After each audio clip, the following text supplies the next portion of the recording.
Duke freshman Jared McCain, who I'm excited to talk about with you.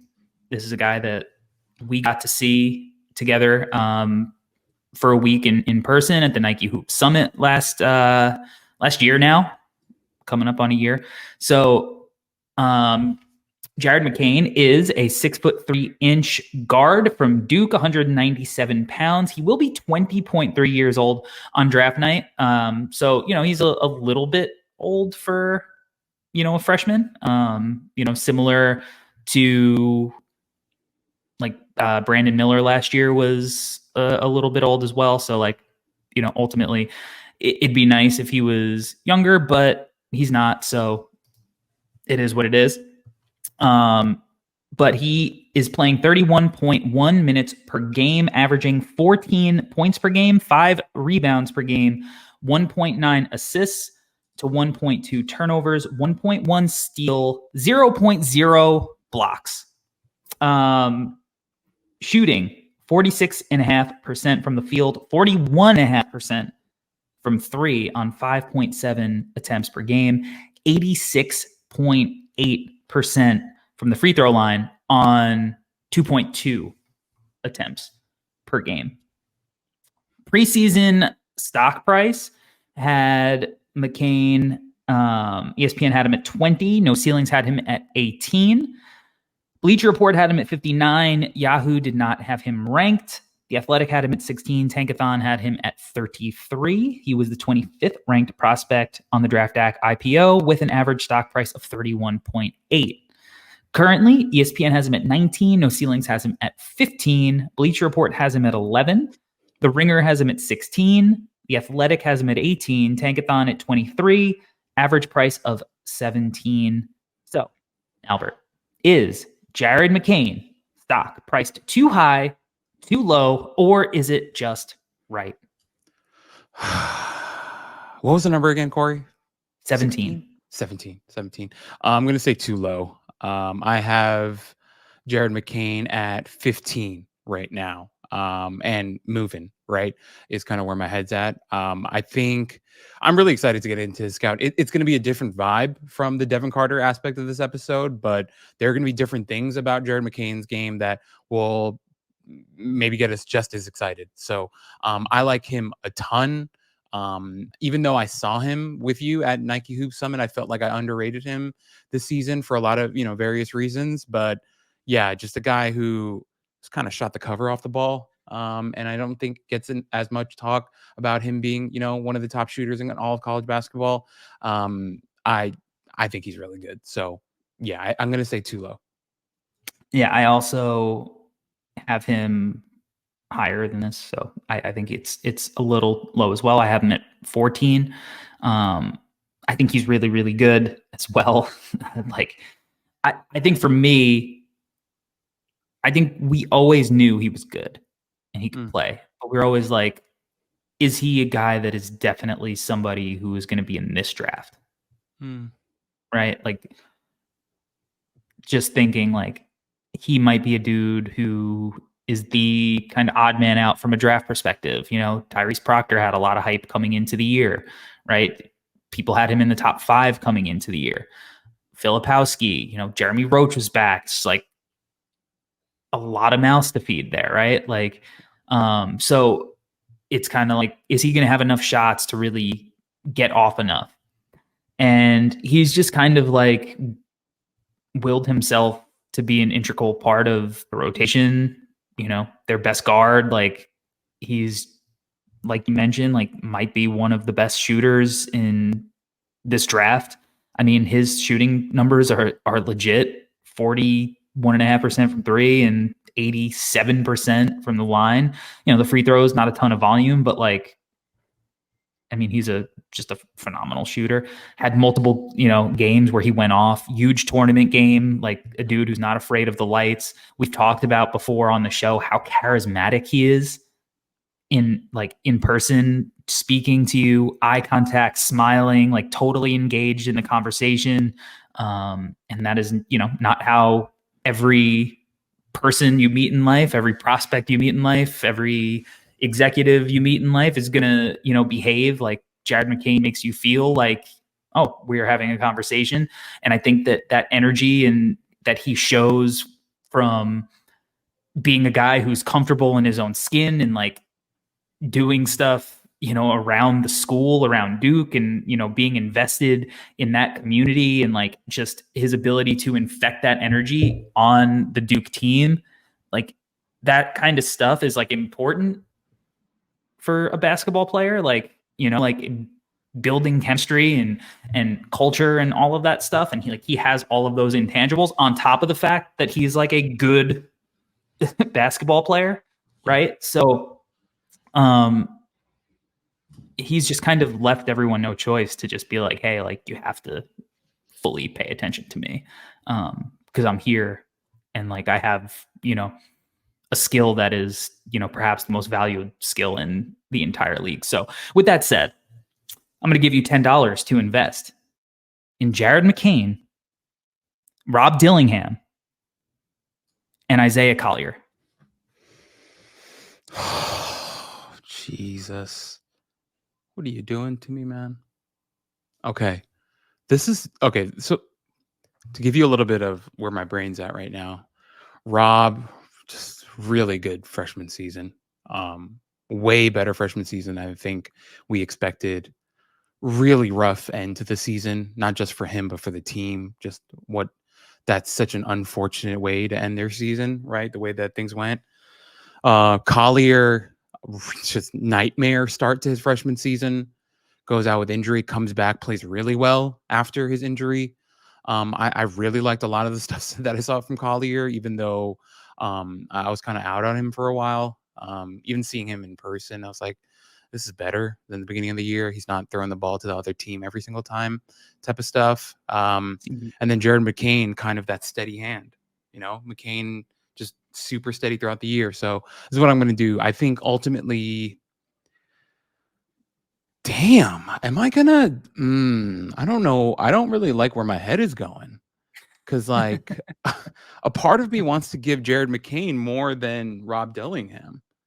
But it's like, am I being too crazy? So let's do this. Oh, because Corey, man, the Dillingham one's tough because then we start talking about like ceiling. Like, I hate this. Okay. No. You know what? I'm going to do my thing. Ready? Here we go. Trust your I'm going to go. Yeah, let's go. Jared McCain, not Garrett McCain. Don't know who that is. Jared McCain, I'm going to give $4.50 to. Okay. And I'm Asian, so the math should work out at the end. $4.50 to Jared McCain. I'm going to give $3. $3.50 to Rob Dillingham. Okay. Dollar difference there. Don't kill me. And then the Asian in me says $2 left. So $2 left for Isaiah Collier is where we're going to go. And this was a hard one. This was like, this might've been the hardest one you've ever asked me, Corey, just because there's a part of me that wonders, like, am I being too harsh on Rob right now? But then again, like a dollar difference isn't the end of the world. But then a lot of listeners might be like, yo, what the hell? Rob should be top five. I don't know if I'm there anymore. I don't know. This is freaking hard. I like your white guy impression. Is that a white guy? I think so. Okay. Okay. So no, I think it's totally fair. I think it is I put it on Twitter today. Like Maxwell tweeted out, like, who are two guys that you think are in similar tiers that are actually like separated on most boards? And mine were Rob Dillingham and Jared McCain. So like D Stevens in the comments says, are you guys willing to admit that McCain is safer? And I do think that McCain is a little safer. Because like, if you're looking at Rob, his big sell is like he could be this explosive scorer who, like, his nickname Rob with the shifts, right? Like he can go and get a bucket and all that. But it's like small guard, small frame, and like he can get really hot. And he's made huge strides. I like him a lot as a player. Yeah. But there are outcomes where like he just might be like your sixth man. He Hmm. might be Bones Island. your seventh man, right? Like that, those are your outcomes for him too. Like, and if you're drafting that, like I think he was second overall on Bleacher Report's mock today, right? So like he might not return that kind of value. Yeah. Meanwhile, McCain is being talked about as more of a guy who like maybe is talked about at the end of the lottery in that like 14 to 20 range. So like, yeah, I think he is safer. Now, as far as how I'll split my money up, I'm going to invest $4.25 into Rob Dillingham, $3.75 into Jared McCain, and $2 into Collier. Now, the reason I'm going to give a little bit more to Rob is because he's a little bit younger. Sure. I think he's shown more as a playmaker this year. Yeah. But there are things about Jared that where I'm like, hey, like if this dude is on like becomes a more impactful player, like I'm not gonna bat an eye at that. Like much better frame, you know, he rebounds really well for a guard, and he's had as many like big time scoring outbursts. Yep. So I think he's got a little bit like it might not be as like getting deep into his bag as Dillingham, but like he's got a bag, Jared McCain. You know, like he's very efficient with how he gets to his stuff, and he can finish at the rim really well. Like there are questions about Rob as a finisher. So there, I think it's a good argument. Now, Collier, you mentioned he made massive improvements toward the end of the year. He's the guy that if you were like probably to pick any of these guards' frames, right, you would take that. He's got the speed downhill. He's a bully. He's capable of making really high level passing reads, all that stuff. Ultimately, like, I just don't think he's going to be one of the best guards in the league. And I don't think he's going to have an easy time playing in a role where he doesn't have the ball in his hands. Yeah. Yeah. Both of these guys can play off and on the ball. Yeah, that is a major difference. I'm not going to say the number, but Corey, I've told you in private, I watching Isaiah Collier warm up, he missed a lot of threes in a row. And it's a real concern. That jumper needs a lot of work, and a lot needs to be fixed with that jumper. Meanwhile, Jared McCain was just one of the best shooters in college basketball this season. So I know it's never that simplified and that, easy to just be like, oh, he's a better shooter, better prospect. It's never that way. I hope you enjoyed that different voice I just used right now. But with McCain, with McCain, dude, it's just I think someone in the chat. Let me take a look. Someone in the chat just said it before too. I did think a little bit safer, man, is kind of how I feel. Yeah, D. Steven was like, "Are you guys willing to admit that McCain is safer?" I think I'm right there with you, D. Like, sounds weird, but I'm right there. There's a safeness to him and an offensive versatility to him that I really enjoy. That obviously we're going to talk about. And yeah, you mentioned it, Corey. 5 rebounds a game, pretty good for a 6'3" guard. Not as good as Devin Carter, but still pretty damn good. So yeah, pretty damn good. Yeah, and to be fair to the warm-ups, Devin Carter missed probably like 60 to 65% of his shots in warm-ups when I saw him over the 2 games. So, and then he came out on the first shot and he hit like this fall away out of bounds logo 3. Then I was like, let's fucking go.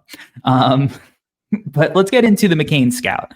Because again, I think that he's a really underrated prospect, and part of the reason, obviously we're mentioning the shooting, like the shooting is elite.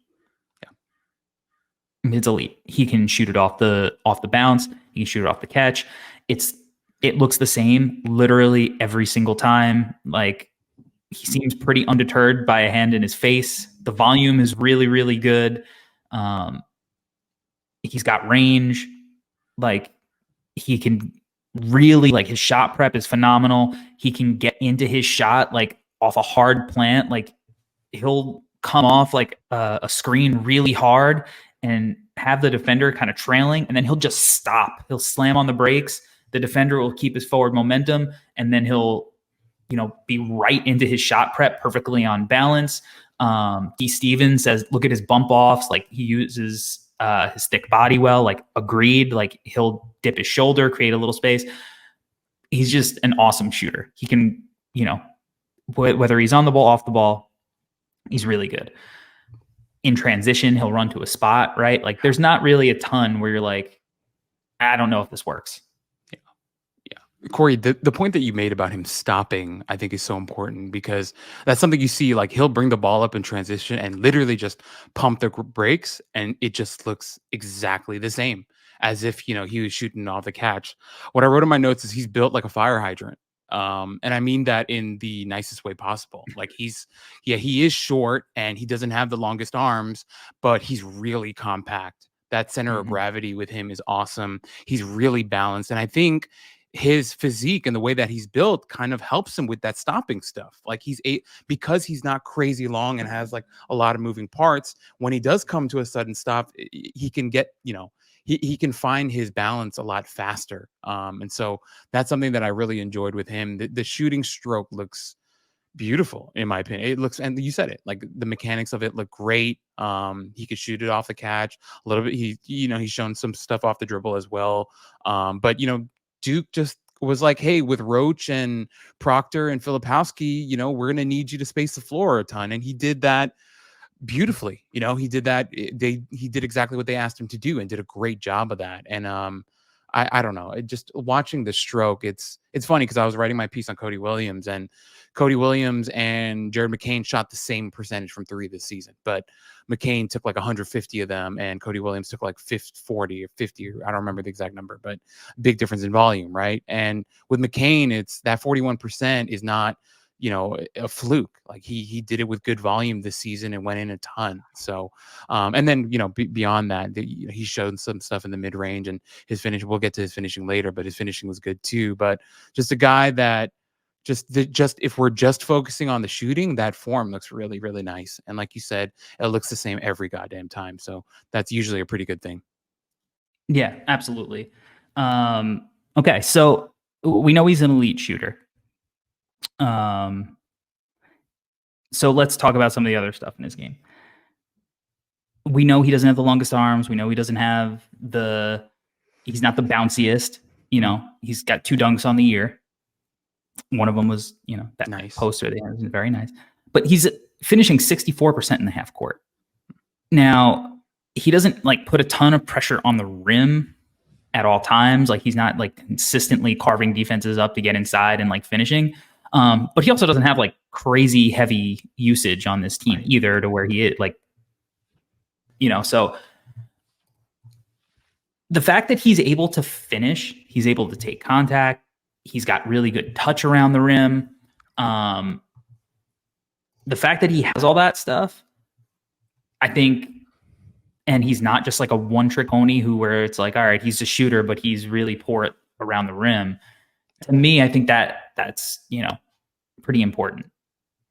And it's just another wrinkle in his game, right? That like makes him like, oh, like he's a real scorer. Like, there's more to him than just being a guy who has to stick outside of the paint and just stand there and catch and shoot or whatever. Like, he can actually get in the paint, and you don't have to worry about him looking foolish and unprepared for that moment. Yeah, I mean, Corey, before, when you talked about Devin Carter, right, and how Devin Carter can leverage some of that new shooting gravity that he's earned this year, and curling some of that into the lane, Jared McCain does a really good job of that. There are some drives that he had throughout the season going middle. He just did a great job. Great physique there. But Jared McCain had some drives this season. I also want to give him credit. Can finish with both hands. A lot of really nice left-handed layups. But with him, Corey, he doesn't have elite vertical pop or even like high, above average vertical pop, but it's pretty good. And the fact that he is so compact, like he can be kind of like a bowling ball coming downhill and going, into a guy's chest. Once again, he didn't do it a ton, but hey, context, right? Look at the team that he played on. We mentioned it already. Roach, Proctor, Filipowski, Mark Mitchell wants to post up once in a while. Like it's a weird team that he played on, right? So I think with McCain, I'm not too worried about, I saw someone in the comments talking about like his assists on the season. I think a lot of that is contextual, but in terms of like his straight up driving, like look at this left hand finish. That's pretty damn nice, Yeah. and that's not easy to do. And he did it consistently. This isn't like a flash in the pan type of thing with McCain. Like he does have a really strong left hand, and he knows how to, use that shooting gravity to his advantage when he needs to. And, yeah, so I'm there with you. I like the finishing with him. I think those numbers are not a fluke, and yeah, he definitely earned it this year. So the other thing is that he's really good at playing off two and using like a hop step and play, like, a lot of Villanova guys do that. So he's able to do that, and that's how he's able to like kind of like get guys to, again, keep their momentum going one way, and then he can hop step and kind of shift into the opposite direction. And then he's also able to like get to that hop step and decide whether or not he's going to like take his momentum to the rim or whether he's going to like get into a floater. And I think because of his touch, because of like the way he's able to stay on balance, like I think he's going to be a guy who like is really able to utilize that floater at the next level. So, we talked about, in the chat, apparently before we got removed for policy violations for the second week in a row on the YouTube stream, but we still have everybody on Twitter rocking with us. So shout out to you guys watching. The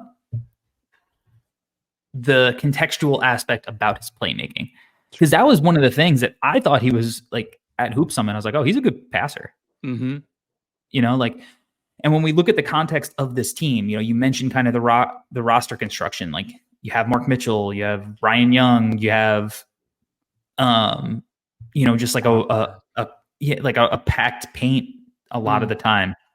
Filipowski is a guy who like was a better shooter this year, but like percentage wise, is like been mediocre at best as a shooter. Like there's not like a ton of true spacing that you really have to worry about him. So like there are a lot of those packed paints.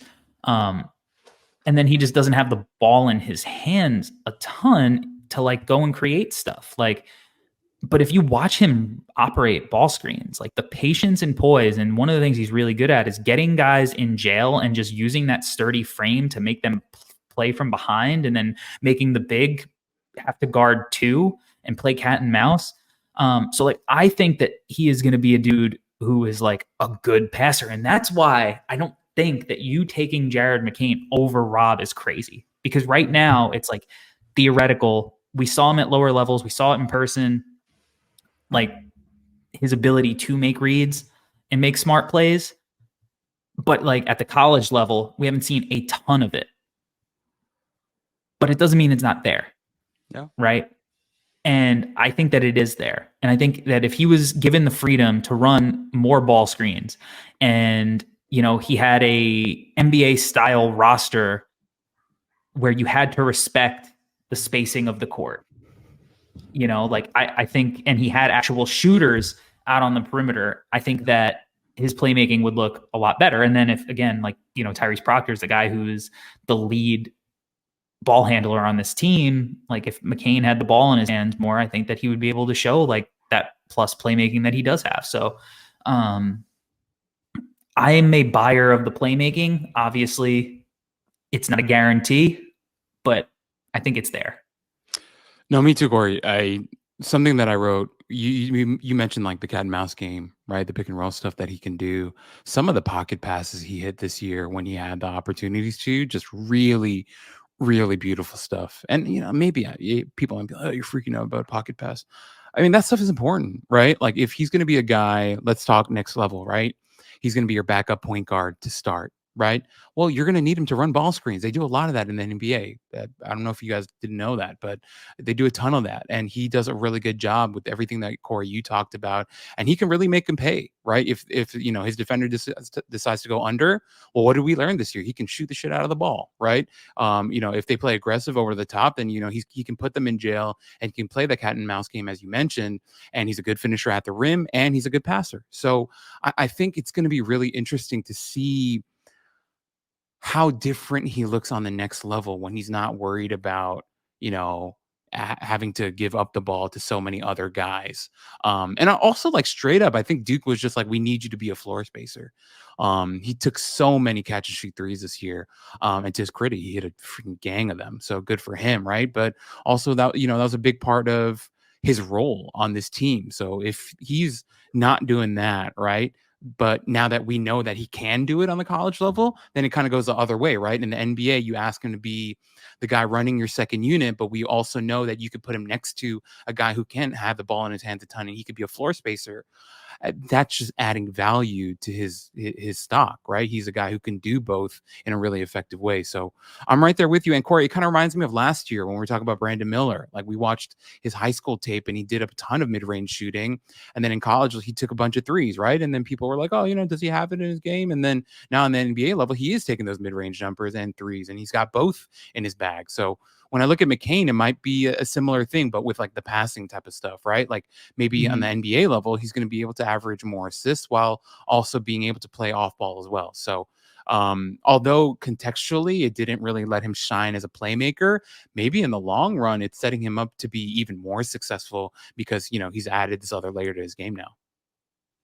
I agree. I think that was very well articulated. Okay. Now let's talk about the defense. So I want to hear what you have to say about his defense first. Okay, so here we go. A couple things that I wrote about him on defense. So first thing is, as I mentioned before, he is built like a fire hydrant. And this, I once again not a 1-for-1 comp, but look, Chris Paul in his prime, you wouldn't say that he was like some, lockdown, absolutely number one defender in the league, perimeter defender type of guy. But Chris Paul could always hold his own, right? Because he was so damn strong, quick hands, a guy that competed on that end, right? Look at Steph Curry with what he's done with the Warriors. Steph 6'3", 6'4", a little bit taller maybe than McCain, but a little bit longer too. But these smaller guards, you kind of have to figure something out when it comes to defense on the next level. He's not Devin Carter is a nice way to put it, I think initially. But so the biggest thing that, when we were doing the Devin Carter thing that I was thinking about with McCain, with Devin Carter, you put him in pick and roll action, he's going to get back to his man and he's going to block some shots, right? He's really going to make things hard. Watching the McCain tape, it was a little bit different in that if you got him really good with a screen, it wasn't it wasn't that type of effect like Devin Carter. But the one thing that I did want to give McCain credit for was I really thought he competed.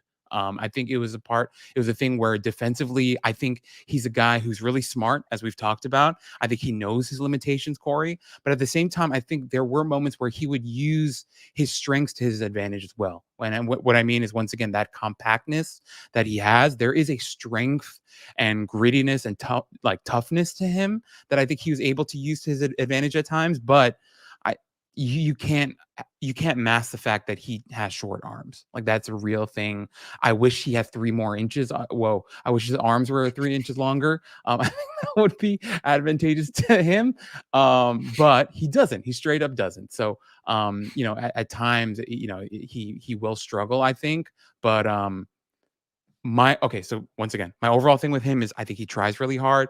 I think he uses his strength and his compactness to his advantage, but it won't be the easiest for him is where I kind of landed. Yeah, I agree. I think he has a lot of work to do on that end. Yeah. But what you mentioned about him, like always playing hard and being like locked in, I came across thinking the same thing. Like he doesn't take possessions off. Like he's into it. He's engaged. If he gets screens, like he is trying to fight back into the play and guard from behind. Obviously, he doesn't have that same length that Devin Carter does, so like it's hard for him to like really impact the ball from behind in the same way. But like the fact that he's trying, the defender at least has to think that he's got to worry about it a little bit. Now, when he's like on the ball, the thing that I noticed the most about him is that like he plays hunched over, like pretty hunched over, and I mean, it's not a good thing for like Duke's defense, but like I think it's a good thing if like that's the major concern for Mm, an NBA team who needs to work with him to get it out. Because I don't think that's going to be a particularly hard habit to break with coaching. But like when you play hunched over like that, like it's going to be a little bit harder to defend with your chest and like try to meet a guy into space and like, because you're not meeting a guy with your chest, you're meeting a guy with your head and at that point. And I think it makes it so that like he can't flip his hips quite as quickly.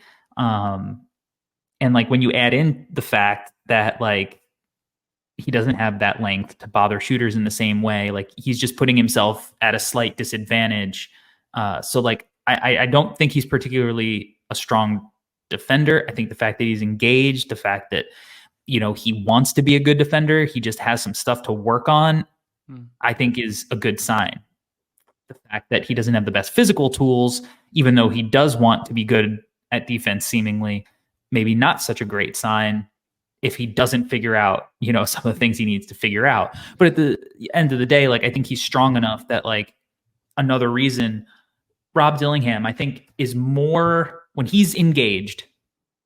I think Dillingham's like better on the ball because mm. he's like pesky. He can get into your shirt a little bit more.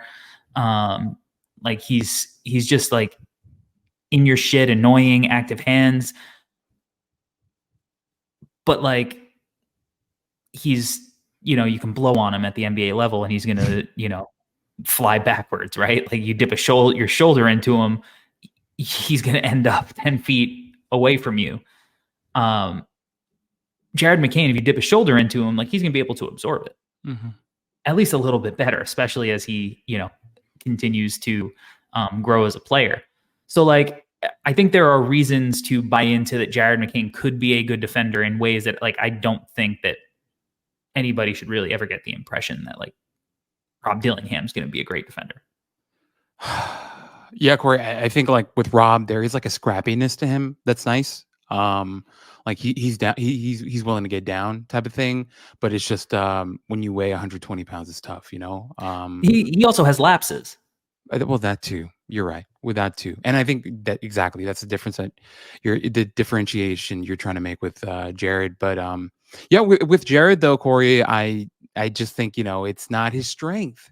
It's not his strength, but he cares, and sometimes that care is more than enough to buy into a guy. And it's just you'd rather have a guy who cares and is going to try and continue to work on it than a guy who maybe has all the athletic ability, physical ability, but just doesn't care. So Mm. I just if I was a betting man, I'd bet on him figuring something out. Is the ultimate point I'm trying to make. Do I ever think he's going to be first team all defense? Absolutely not. And maybe that's me being harsh, but I just think that's his reality. But can he become a respectable defender? I would bet on it. It is where I'm at right now. So Yeah, I think so too. And that's why I like Jared McCain's game a lot. And if the playmaking comes around and he becomes like an adequate defender, you have yourself a real like player, you know. And I think he's one of those guys where like, and I think it's a little valuable. And I always try to do it at a certain point where it's you have people who aren't focused on the draft be YouTube scouts, because towards draft time, obviously, like no ceilings, the traffic picks up a ton because people are now focused on the draft, right? Like their team's eliminated from the playoffs or something. Now they want to know who they're going to draft, and like you get the people who aren't focused on it years ahead of time.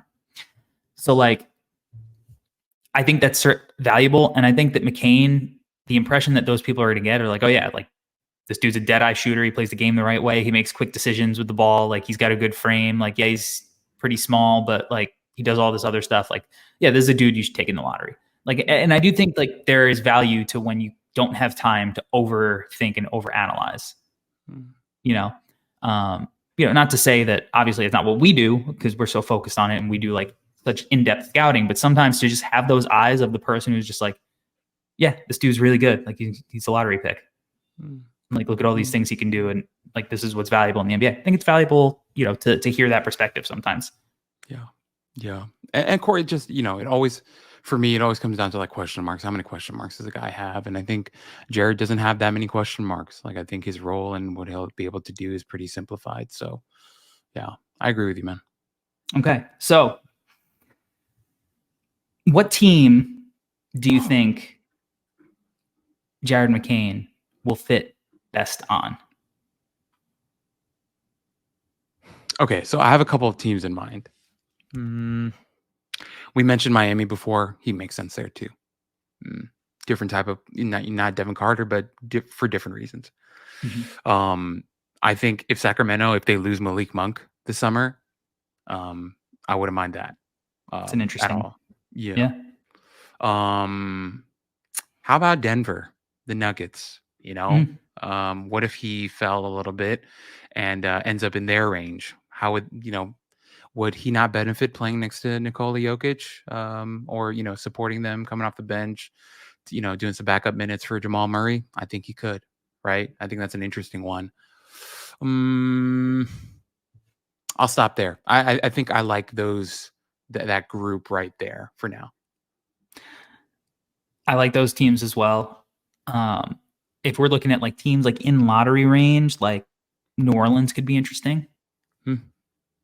As a like guy who doesn't have to do a ton of the stuff that, self-creation, playmaking, big wings on the perimeter to maybe mask some of the defensive concerns that you would have, but like adds an element of floor spacing, like maybe there's like some CJ McCollum type, stuff to him. Good mentor. I think that could be interesting. I think that Orlando, he would be just like a home run fit in. Like just dead eye shooter around all of those guys, defensive infrastructure, to be able to like, again, mask some of what you might be concerned about with him. Bunch of high level, like smart, high feel, quick decision making type dudes that he can, fit in on and with. I like that. And then I think Phoenix again too, like in that range too. Like I think he would be good in Phoenix. He'd be able to like hang personality wise with those guys, I think, and add an element of shot creation. Maybe he plays a little bit like Eric Gordon. As just like a stocky, stout shooter. Eric Gordon was really athletic early in his career, but like he's made his, he's bred his butter as being a really strong guard who can, kill you from the outside later on in his career. So I think he can be interesting in that kind of role there. But ultimately, like offensively, he can play anywhere. When you're that lethal of a shooter, you can play anywhere. Damn. Corey, young Eric Gordon used to bang on dudes, man. Yeah. Imagine showing up to your AAU game and you have to play Eric Gordon and Derrick Rose. God. Just go home. Don't even suit up. Go home. You got a great story to tell one day. God. Okay. If you're buying stock in Jared McCain, who may you have bought stock in previously? This was hard for me, dude. This is hard for me too. Yeah. I mean, I thought of like weird names, man. Like I was all over the place. I mean, little hint, little sniff of Fred VanVleet came to my head a little bit. I mean, it's not perfect. Little hint of Kobe White. Just like small little hints here and there. It's just he's such a damn good shooter. But he is 6'3" with short arms, so it was tricky. I mean, even if he's gonna be Fred VanVleet one day, like he's really got to flash that playmaking. It's got to come up a ton from 1.9 assists per game. But maybe that type of player. I really like the Eric Gordon call you had before. That I didn't even think of Eric Gordon in that way, but that's a really interesting one. Yeah, I think that's it.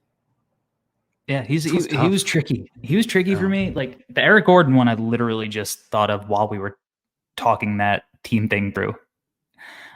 I wrote like, could he be like Kyle Lowry?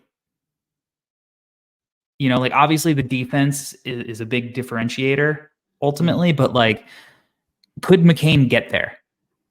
mm, And then like offensively, I think like maybe they could play a similar game because like Kyle Lowry wasn't coming out of the gate like as this crazy playmaker when he got to college. So like if we think that he has some underlying playmaking ability, Jared McCain, like maybe there's like offensively at least some Kyle Lowry to him, and then he at least has the frame to kind of potentially and the want to defend. Um, I don't think he gets to that level of Kyle Lowry, but like you know again, these are just shades of yeah. prospect chemistry, however you want to phrase it. So I don't know, but he's hard because he is unique because he's like such a good shooter. And like he's a good rebounder, but doesn't have the playmaking numbers to back up how we feel about the potential he has on that end. Yeah. Yeah. I mean, no, I actually don't mind the Lowry one too. Obviously, the high end, it might be Lowry, like Lowry in his prime. But I mean, yeah, I tried doing 90s, dude, and it was hard, man. Like, there weren't that many 6'3" guys that could really shoot it like that. Like, okay, one guy, huge stretch. So I don't even quote me on this one, but was thinking like, and I know he was smaller too, but like David Wesley back in the day for the I Hornets. like that. You know what I'm saying, right? Like the way Yeah, that Wesley's role stocky, was. strong. Exactly. But also Yeah, like he was point guard size, but you weren't really asking him to ever play point guard type of thing. right. So that's where my head went with David Wesley. But yeah, dude, I was just Let's like bring thinking back about small, yoked out guards. I'm down. Terry Porter. I don't know. But just I think if I had to go 90s, I think maybe David Wesley's like as close as I could get. Yeah, that's pretty good. Imagine that. Even David Wesley is surprised that he just got name dropped on a podcast. It's what I do, man. It's what I do. All right. It's time for you to sell me this pen on Duke's Jared McCain. Okay, here we go. If we're doing Jared McCain and you're thinking about drafting him, imagine David Wesley with a lot of hair and him being really charismatic. Then maybe you have Jared McCain. But in all seriousness, with McCain, you have a 6'3" guard who, physically isn't going to, have you jumping in the room. But the thing with him is he can really shoot the ball. He's one of these guys that, if he didn't go to Duke, you might have thought, he'd go to Villanova. He's kind of one of these guys that, he's going to make winning plays. He's going to do all the right things type of guy. With McCain, obviously defensively, there might be some limitations, but a lot of that is physical more than, actually ability or effort and stuff like that. So with that being said, I think, he can be coached into being a pretty effective defensive player. But the real value with him is his offensive versatility. If you're looking for a guard to come in and maybe run your second unit, can even play next to a bigger creator who can really shoot the cover off the ball, then you should be going and grabbing Jared McCain is how I feel. Yeah. I think a smart team is going to invest in Jared McCain and be very happy about it.